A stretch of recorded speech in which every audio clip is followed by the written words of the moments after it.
প্রিয় শিক্ষার্থী বন্ধুরা, এইচএসসি উচ্চতর গণিত প্রথম পত্র প্রথম অধ্যায় চ্যাপ্টার নির্ণায়ক আমরা আজকে আবার একটি নতুন অঙ্কের সলিউশন নিয়ে আসলাম। তোমরা বোর্ডের দিকে খেয়াল করো, অঙ্কটি আমরা সহজভাবে শিখে নিই। প্রমাণ করো যে নির্ণায়ক প্রথম সারিতে এ দ্বিতীয় সারিতে ওয়ান এ স্কোয়ার, তৃতীয় সারিতে one a square a four equal to a square into a minus one whole square into a square minus one. তো আমি বাম পক্ষ লিখলাম।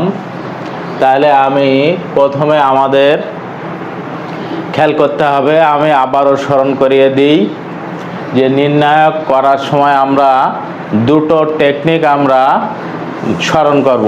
এক নম্বর টেকনিক হলো, প্রথমে নির্ণায়কটা লেখার পরে আমরা দেখব সারিতে বা কলামে কমন আছে কিনা।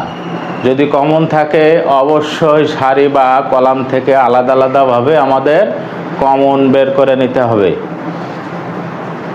যদি কমন না থাকে তাহলে দ্বিতীয় পয়েন্টটা হলো সারি বা কলাম বরাবর পরপর দুটো ভুক্তি শূন্য করার চেষ্টা করতে হবে। যদি পরপর দুটি ভুক্তি শূন্য না হয় তাহলে অন্তত একটি ভুক্তি শূন্য করার চেষ্টা করতে হবে। তাহলে আমরা নির্ণায়কের আকারটা ছোট করে নিয়ে আসতে পারবো। তো আমরা এখানে খেয়াল করি বোর্ডের দিকে। প্রথম কাজ হলো, আমি স্পষ্টভাবে দেখতে পাচ্ছি প্রথম সারিতে কমন আছে। তো আমি প্রথম সারি থেকে কমন নিয়ে নিলাম।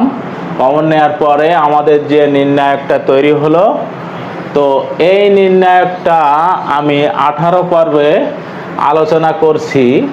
সেখানে প্রমাণটা ছিল p into p minus one whole square into p square minus one.